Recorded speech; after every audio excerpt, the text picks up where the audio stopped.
The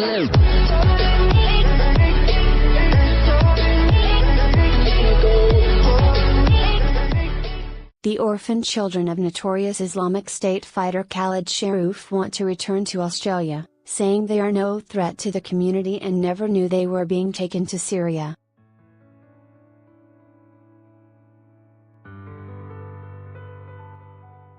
With their parents and two oldest brothers dead and the last Islamic State group stronghold of Baghouz falling in March, 17-year-old Zainab, 15-year-old Hoda and 8-year-old Humza are now languishing along with other as brides and children in the al-hawl refugee camp in northeastern Syria.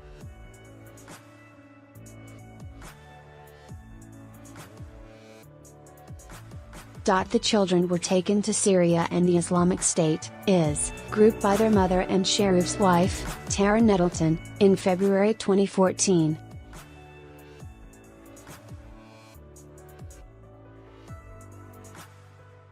Speaking exclusively to Four Corners, they said they were desperate to escape the filthy camp, where they are living in a tent with another Australian woman and her child.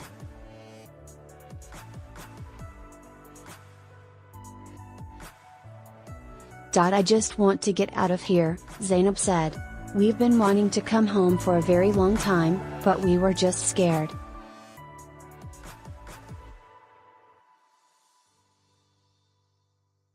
The 17-year-old is 7.5 months pregnant with her third child and has been diagnosed with dysentery and severe anemia since arriving at al-hawl 3 weeks ago.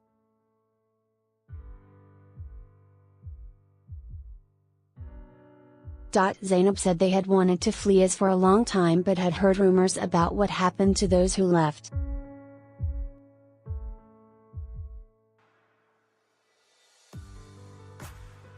People get raped, tortured.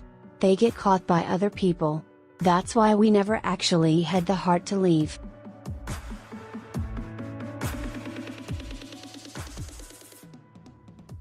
Children secretly communicated with grandmother.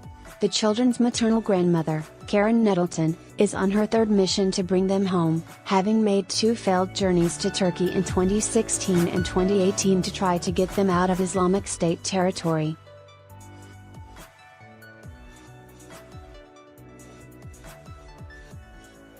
She maintained sporadic contact with her grandchildren over the half-decade they were apart, with Hoda sometimes risking her safety to go to an internet cafe and secretly communicate with her grandmother about escaping.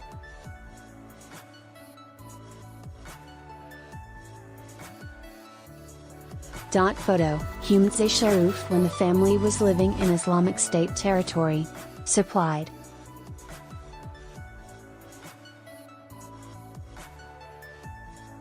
The children said they did not know they were going to Syria. We weren't the ones that chose to come here in the first place.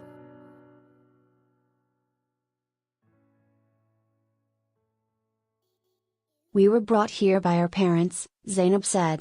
She said their mother told them they were going to visit their father in Turkey, but it was not until after they had crossed the border into Syria that they were told where they were.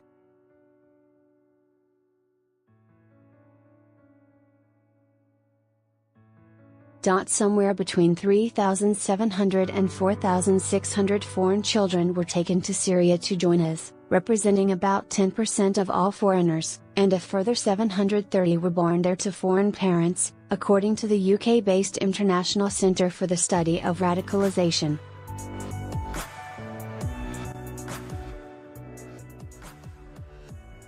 Save the Children estimates that more than 3,500 of those foreign children now languish in the 3 refugee camps in Syria's northeast.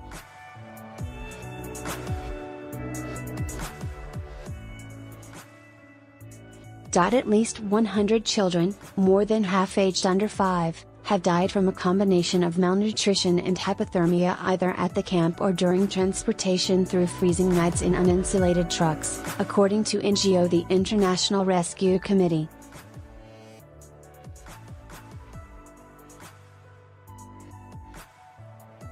Once you get in, you're stuck. Once in Syria, the 2 eldest Sharrouf boys began attending his training camps.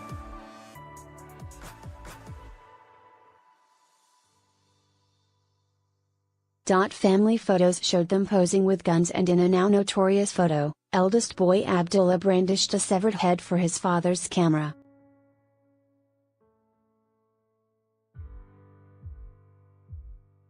Not long after they arrived, Khaled Sharrouf arranged for Zainab, then 13, to marry his friend and fellow Australian jihadi Mohammed al-Omar.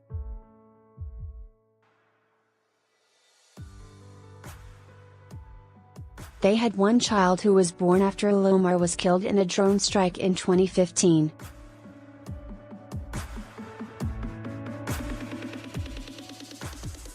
Zainab later had another child to a friend of her father's, to whom she was, again, married.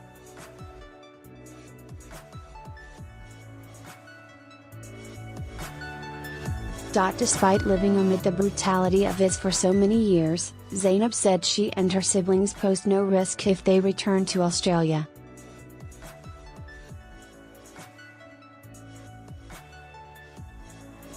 For me and my children, I want to live a normal life just like anyone would want to live a normal life, she said.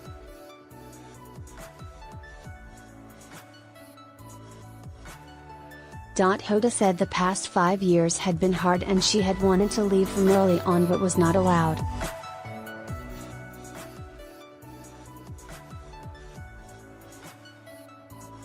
When my mom told me we were in Syria, I started crying. I asked to go home every 5 seconds, she said.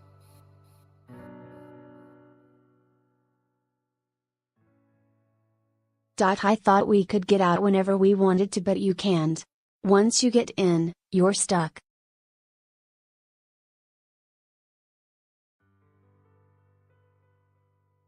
I'm going to die.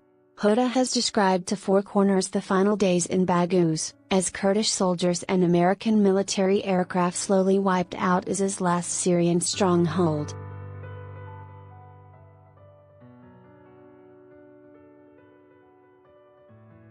The family lived in a trench as gunfire exploded around them.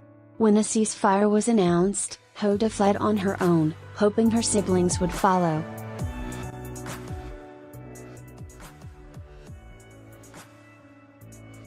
It was really hard to walk up the mountain and it's steep, said Hoda, who was shot in the left leg 18 months ago and has difficulty walking.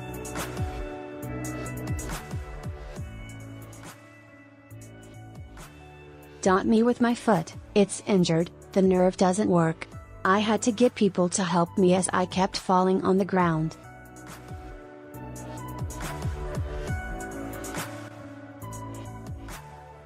Zainab said the escape was the worst journey of her life. She said they spent freezing nights in the desert, where they came across American soldiers who told them they would be given special treatment because they were Australian.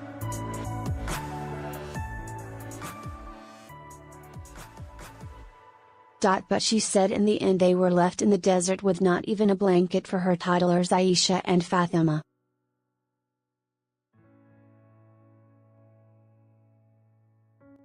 Trucks were brought in the next morning to take them to the refugee camp.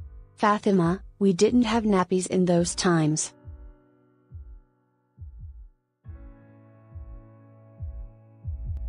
We had the cloth diapers. She had leaked in her cloth diaper for 2 days straight.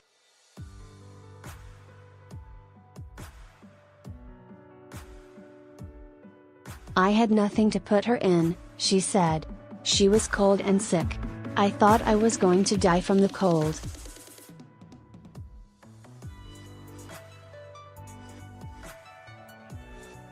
I said, I'm going to die in this truck with my kids. The federal government said it would not be evacuating Australian children of Islamic State fighters from Syria, though Ms. Nettleton has been told if she can get them out of Syria the government would help from there.